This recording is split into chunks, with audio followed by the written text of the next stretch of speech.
When we think about being confessionally faithful, I'm always reminded of a statement from the 19th century author James Bannerman, who once said that the Bible is the best way to express God's mind, but is not the best way to express my mind.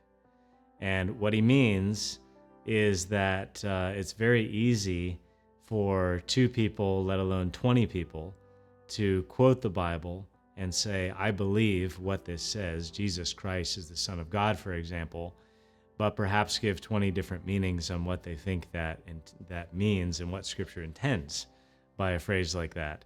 And so creeds and confessions have always been designed as a unifying factor.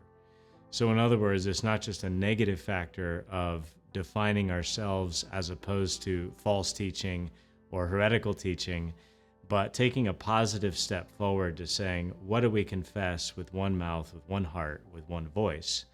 And so the creeds have always done that. You could say that the Christian church has always been obsessed with confessional fidelity.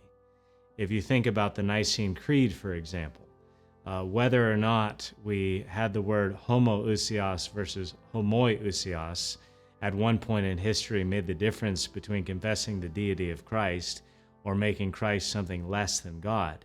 And so one simple Greek letter actually made the difference between orthodoxy and heresy.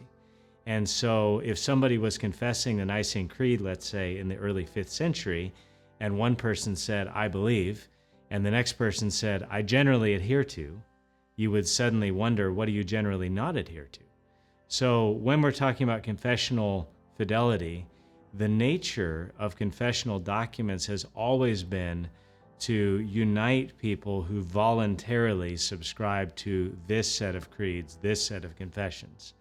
And so our faculty does not take doctrinal exceptions to the Westminster Standards because we've agreed we need such a unifying principle. The churches in which we minister use these standards. We use them as a faculty as well. And one benefit of that is students know that we are going to be teaching from a unified perspective. That doesn't mean we're clones.